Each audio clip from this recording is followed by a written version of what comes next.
There is a great big food fight going on right now. Elon Musk is spurging out online, and as someone who has followed Elon Musk for quite some time, has invested in Elon Musk's businesses in for quite some time. Well, business, there's only one you can invest in, but for quite some time now, this maybe not this might not have been inevitable, but something like this was. um, Elon Musk does this. Elon Musk, and again, as someone who supports Elon Musk, as someone who invests in Elon Musk, as someone who thought that the culture was generally trending in a positive direction, Elon Musk cannot let things get too good for too long. He just can't. It's just his nature. We would all do well to remember that we can't fight every battle. We would just destroy ourselves feeling bad about every injustice in the world. This is one of Elon's problems. Elon forgets about this every 6 months or so and goes ahead and adds something else to the list. Now, in many occasions, this is commendable, right? Okay, well, he wants to solve the internet and have the internet for all corners of the globe. Well, he did that, but he did that while he was working on Tesla. And then he wanted to solve social media, and he did that while he was working on Tesla and SpaceX and Neuralink and Boring. So it's just every 6 months or so, if you followed Elon Musk long enough, there is some new great big existential risk as he defines it, that he puts on the list. We knew something like this was coming. I did not foresee this thing happening in this way. And I don't want to just talk about the food fighting here. I want to try to get underneath something. So, hopefully, to contribute to the discussion about this in a slightly alternative way to the way that it will probably be covered a lot of places. And I think part of this, figuring out where we're going from here, we have to figure out how we got here. And I think that both Elon Musk and Donald Trump both feel stabbed in the back right now. Elon Musk feels well, obviously Trump, I think, feels stabbed in the back right now. And I think one of the ways that we know Trump feels stabbed in the back right now is that he has had surprisingly little recourse to this. He has had surprisingly little that he has gone out and said about this so far, at least. Um, because if he was prepared for this, he surely would have had something cocked and loaded. That's just he's in that way. He's kind of like Batman. Remember, Batman has in his utility belt, he has some kryptonite because that will kill Superman. And he has some of the Flash's weakness, and he has some of Martian Manhunter's weakness, and he has whatever it is that kills Amazonian women. He has all of those things ready at the moment because he's prepared for that. Donald Trump has proven extremely, I mean, say whatever you want about him, he has proven extremely capable at that. He knows this person's going to turn on me and I will have this thing prepared. He knows this media outlet is going to say this thing about me and he has something prepared. He's very good at that, and he's been relatively quiet. I think another part of why Trump has been relatively quiet is I don't think he wanted to lose Elon. I think that he understood that what Elon represents is the tech bro Sigma grind sort of ethos. And that's something that I think Donald Trump benefits from greatly. And I don't think he wanted to lose that. I don't think he wanted to lose the tech edge on the Democrats right now. I think there's a lot of things that Elon or Trump felt were beneficial from Elon. And I think that Elon's a weird guy. And I don't know that he necessarily felt that Trump was beneficial as much as he felt that Trump was not going to be whatever it was that Biden was. I think that's sort of where Elon's coming from. But Elon feels, I think, stabbed in the back because of the budget and because of a friend of his that was going to get a very prestigious position. And we'll talk about that a little bit later. But I think it's not just that. I think that Elon entered the world of politics very tenuously, and he was wary of all of it. And the moment it seemed, I've put all of this effort out and all of this effort is going for naught, was I being bandied about like an orangutan just for show? I think he probably feels that way. And because of that, he's lashing out. I'm not saying it's the right thing to do. I'm just saying that seems to be what is going on. There's going to be a lot of stuff tossed back and forth here. Both of these guys get pretty angry, and when they're angry, they do wild stuff. And we haven't heard too terribly much from the Trump side of things yet. So I wanted to focus not on what Elon is saying, but what Elon has put out there from other people, things that he has retweeted or dug deep and retweeted, because I think that some of the more look, you can get mad and say something stupid about somebody, but if you are repeating something, so think of the last time you were in a fight with someone and you call them a no good poopy head. That's because you were angry. But if you tell them, your mother was right about you. Your mother said that you're an XYZ. Guys, that's your true motivation. Whatever her mother said, that's your true motivation. So, what are some of the things that Elon is flinging out there from other people? Well, this is from Naval Ravikant, and this is probably, almost definitely the most, it's not a good tweet, but it's probably the most hopeful on the list. Naval says Elon's stance is principled. Trump's stance is practical. Tech needs Republicans for the present. Right? That sort of groundswell of support that Republicans are giving tech, taking off the reins from tech. Tech needs that right now. Elon needs that right now. Bezos needs that right now. Facebook, AI companies, OpenAI, Microsoft, all of these companies need the Republicans right now because they are not being burdensome and toilsome with regulation.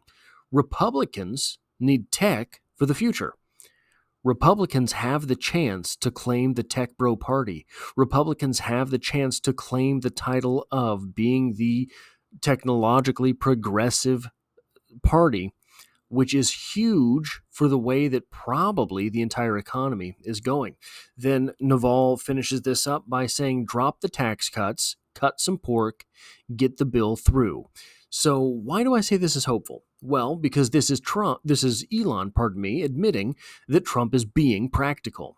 This is Elon admitting that dropping the tax cuts, which I don't agree with, cutting some pork, which if we could double the pork and keep the tax cuts and get the bill through, but regardless, drop the tax cuts, cut some pork, get the bill through is a way toward Elon calling an armistice, is a way toward Elon saying, okay, no mas. And then we have Shibatoshi Nakamoto saying, can I finally say that Trump's tariffs are super stupid?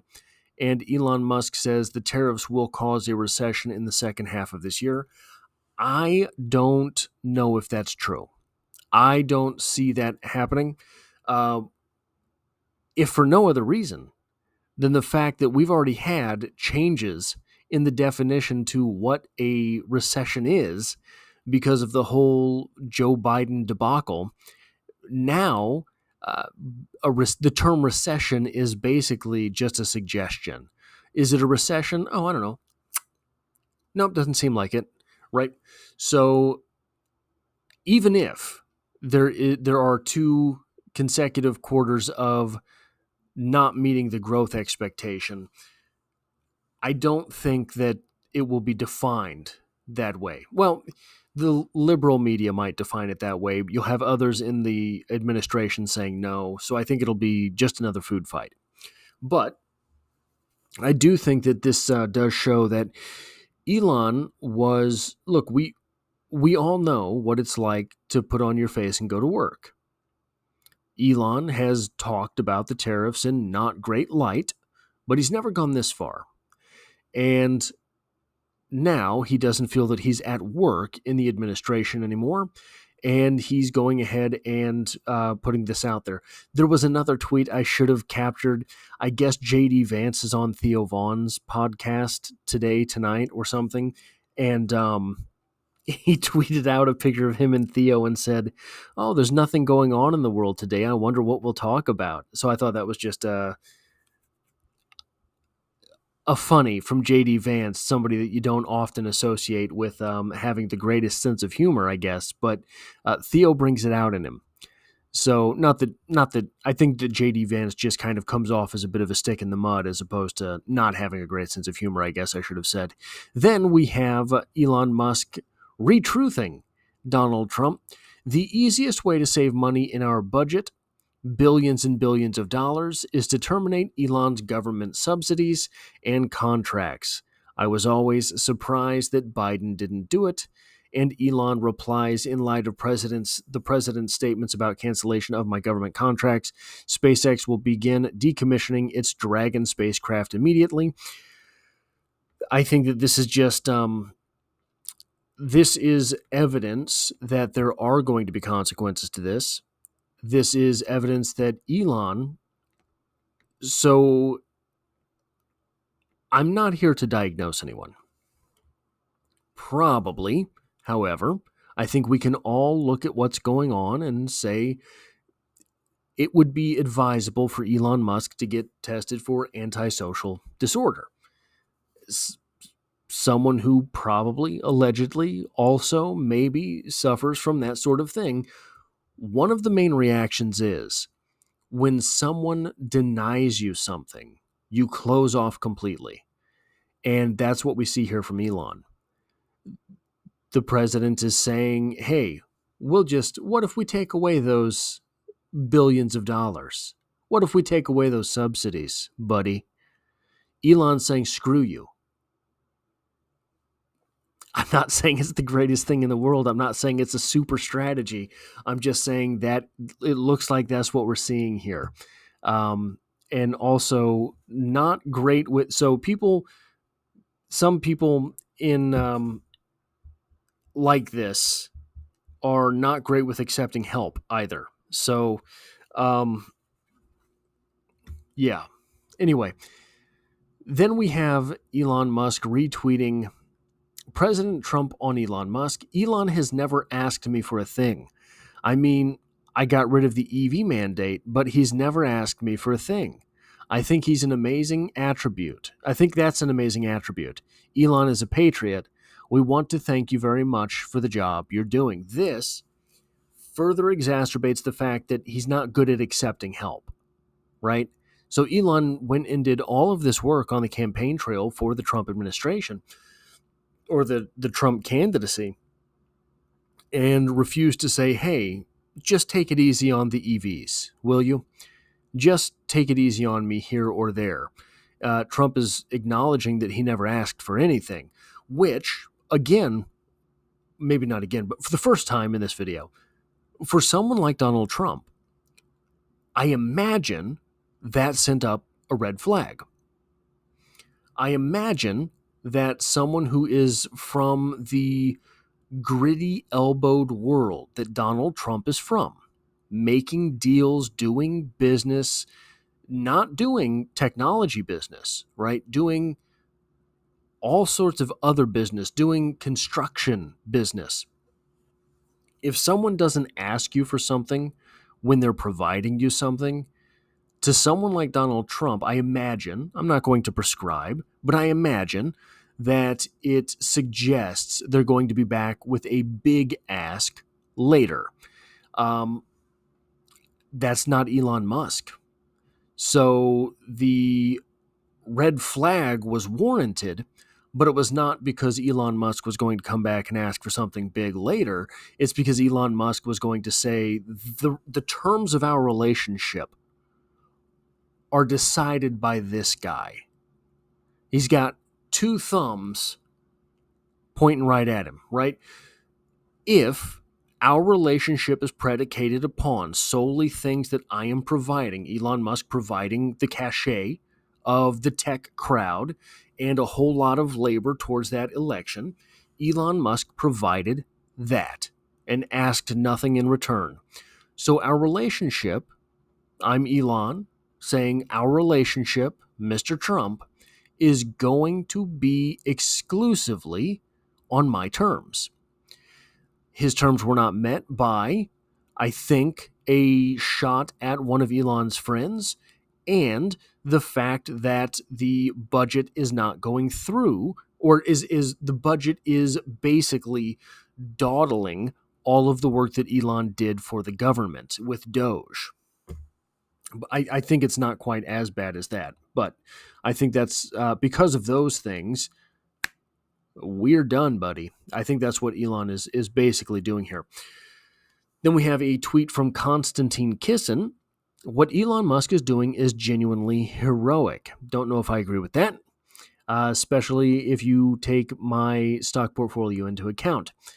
He will win no friends in politics and will be ostracized by the current administration, but he's totally right.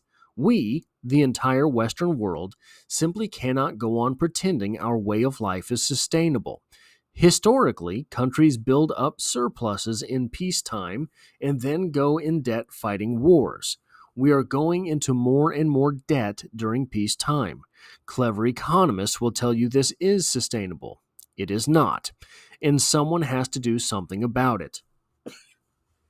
That is part of the principled stance that Elon is taking. To go back to Naval Ravikant's tweet earlier, Trump is being practical. A budget has to pass. The so you're not going to get everyone's votes without some concessions. That is the belly of the beast that is Washington. And there's going to be slop around the edges of the bucket. Donald Trump, being practical, having been here before, recognized that. And I think Donald Trump is saying, okay, there's two ways to do this. We can cut the deficit and we can grow GDP. We're going to have to grow GDP by at least the size of the slop that spills from the bucket. Is that smart? Is that fiduciarily responsible? I don't know. I don't know when it becomes unsustainable. But it seems to me that that is the sort of wager being made by Donald Trump that is not being made by Elon Musk. So Constantine is coming out swinging with this tweet saying that Elon Musk is being heroic.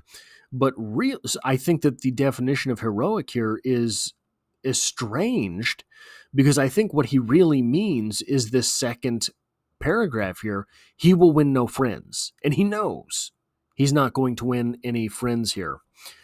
And then this is the personal thing from Elon. From what I understand, Donald Trump had extended a nomination to be head of NASA for Jared Isaacman, one of Elon's friends, and I believe business partners at SpaceX. Donald Trump found something from Isaacman's past. Again, I don't know what it was, and then rescinded that offer. But this is Elon retweeting what Donald Trump said just in December. I am delighted to nominate Jared Isaacman, and an accomplished business leader, philanthropist, pilot, and astronaut, as administrator of the National Aeronautics and Space Administration, NASA. Jared will drive for NASA's mission of discovery and inspiration, paving the way, bop, bop, bop. And this is Elon Musk saying this is what he just said about Jared. So just reminding us that. And that was sort of at the beginning of everything that very quickly unraveled. And then here is Elon Musk retweeting Mike Johnson. Again, this is Mike Johnson from the past, Mike Johnson from 2018, Mike Johnson, who, by the way, I don't like either. At some point, Congress has to stop this endless cycle of out of control deficit spending. That's what Mike Johnson said. And Elon Musk said just 6 hours ago, I super agree with this guy, letting us know that it is the debt spiral that Elon Musk is so deeply at odds with which Elon Musk is so deeply at odds. I think it's a little bit more than that. But I do think that that is solid enough grounds that Elon Musk decided to go ahead and jump. And jump he did. Golly, it's hard to imagine there's any turning back from this. It really is hard to imagine that there's any turning back from this. Maybe there is. Maybe things get better. Maybe this bill gets reformed and Elon Musk throwing a holy terror. So people always talk about Trump and 4D chess. What if there's some Elon Musk 4D chess here? Now, when we're talking about emotional outbursts, I tend to not give Elon that credit because I've seen too many of them. But if there's some 4D chess to be made from this, if you are one of these Republicans who has said, look, I'll vote for your stinking bill, but you got to throw $1 billion my way by means of Shady Lane Steel Department, right? Whatever it is. You see this holy terror crash out from Elon Musk, you are saying to yourself, I hope and pray those Doge guys don't get into this big old bill and find my little old name next to Shady Lane Steel Reserve. Because the moment they do, this is being seen by millions of people. Holy crap, I'll just take that bit out and vote for it anyway. If there is any positive to be taken from this, if there's any movement to be made from the big beautiful bill, then maybe that is it. Anyways, guys, that's what I have for this video. If you like or appreciate what I do here, hitting the like button really does help me out. And as always, I hope to have you back for the next one.